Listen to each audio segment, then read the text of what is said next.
విధి వంచితులుగా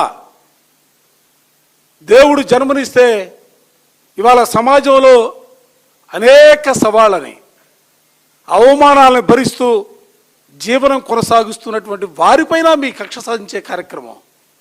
ఏం వాళ్ళలో కూడా కులాలు చూస్తారా, మతాలు చూస్తారా, ప్రాంతాలు చూస్తారా, లేకపోతే రాజకీయ పార్టీలు ఏ రాజకీయ పార్టీకి సంబంధించిన వారంటే ఆలోచన చేస్తారా?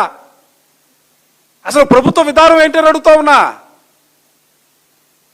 ఈరోజు రాష్ట్ర వ్యాప్తంగా 26 జిల్లాల్లో కలెక్టర్ కార్యాలయాల ముందు చూస్తే వాళ్ళు పడుతున్నటువంటి వేదన, బాధ, వాళ్ళ ఘోష చూస్తూ ఉంటే, నడవలేనటువంటి పరిస్థితుల్లో కూడా పాక్కుంటూ వస్తున్నటువంటి వైనాలు చూస్తూ ఉంటే, మనుషులు ఎత్తుకొని తీసుకొస్తున్నటువంటి పరిస్థితులు చూస్తూ ఉంటే అసలు నోటీసులు ఇవ్వడానికి మీకు చేతులు ఎలా వచ్చాయి బాబు?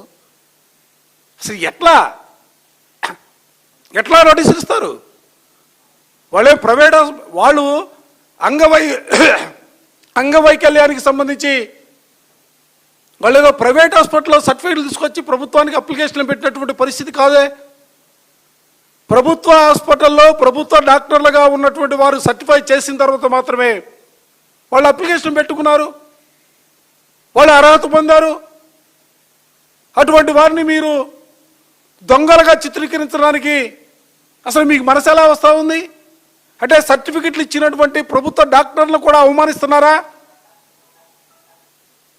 అసలు ఏ దిశగా మీరు పరిపాలన చేయాలని ఆలోచన చేస్తూ ఉన్నారు? మరోసారి గట్టిగా అడగదలుచుకున్నా. ఈరోజు రాష్ట్రంలో జిల్లా కలెక్టర్ల కార్యాలయాల ముందుకు వచ్చి వాళ్ళు పడుతున్నటువంటి వేదనని మీకు కొన్ని ఫోటోల ద్వారా కూడా, ఎందుకంటే ప్రభుత్వానికి మొట్టికాయలు వేసినా కూడా వాళ్ళకి ఆ బాధలు తెలిసే పరిస్థితి. దయచేసి రాష్ట్రంలో ఉన్నటువంటి ప్రజానికాన్ని కూడా గమనించమని చెప్పి నేను కోరుతా ఉన్నా. ప్రజాస్వామ్యవాదులందరినీ కూడా, ముఖ్యంగా మానవతావాదులందరినీ కూడా ఈరోజు రాష్ట్రంలో దివ్యాంగులకు జరుగుతున్నటువంటి అన్యాయం పైన స్పందించాల్సినటువంటి పరిస్థితులు ఉన్నాయి. వైఎస్ఆర్ కాంగ్రెస్ పార్టీగా నేను గట్టిగా చెప్పదలుచుకున్నా, అందరినీ కూడా అడగదలుచుకున్నా. అన్యాయం జరుగుతూ ఉంది, అభాగ్యులకి అన్యాయం జరుగుతూ ఉంది. నోరు విప్పు చెప్పుకోలేనటువంటి, మాటలు రానటువంటి వారు, వినలేనటువంటి వారు, నడవలేనటువంటి వారు, మానసికంగా అనేక రుగ్మతులకు లోనైనటువంటి వారందరూ కూడా ఇవాళ రోడ్లపైకి వచ్చి, పొద్దున్న నుంచి రోడ్లపైకి వచ్చి వాళ్ళు చేస్తున్నటువంటి, వాళ్ళు పడుతున్నటువంటి బాధలు కూడా దయచేసి ప్రజానికానికి కూడా గమనించమని నేను ఈ సందర్భంగా కోరుతా ఉన్నా. చూడండి, ఈ రోజున నడవలేనటువంటి పరిస్థితుల్లో మా పార్టీ జిల్లా అధ్యక్షురాలు ఉషమ్మ గారి చేతులతో మోసుకొని వస్తూ ఉంది. అంటే ఇంకేం కావాలి సాక్ష్యం?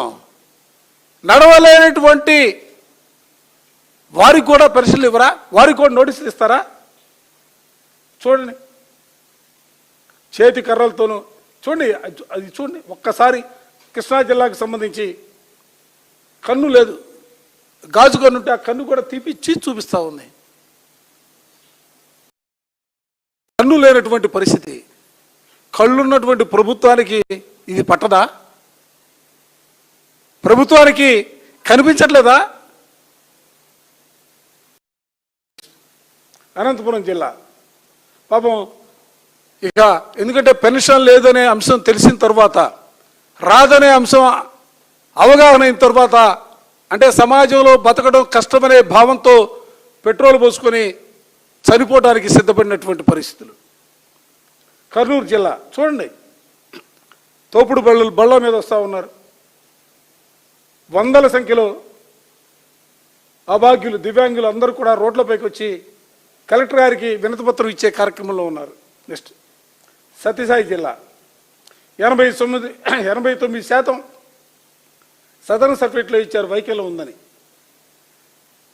ఇప్పుడు డాక్టర్లపై ఒత్తిడి పెడతా ఉన్నారు, 40% వచ్చింది. అంటే సర్టిఫికేట్ ఇచ్చినటువంటి డాక్టర్ చేసిన తప్పిదమా లేకపోతే ఆమె తప్పిదమా? కృష్ణా జిల్లా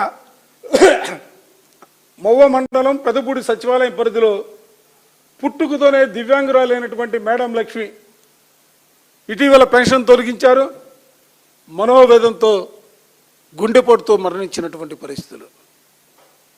ఈ చావుకి ఎవరు బాధ్యత వహించాలా? ఎవరు వహించాలని చెప్పి అడుగుతా ఉన్న ప్రభుత్వాన్ని. ప్రభుత్వమే వహించాలా? ఈ హత్యకు ప్రభుత్వమే కారణం, ఇది ప్రభుత్వ హత్య అనేది నేను కాదు, మానవత్వం ఉన్నటువంటి ప్రతి ఒక్కరూ కూడా ఈరోజు మాట్లాడుతున్నటువంటి మాటగా దయచేసి ప్రభుత్వం భావించాలా.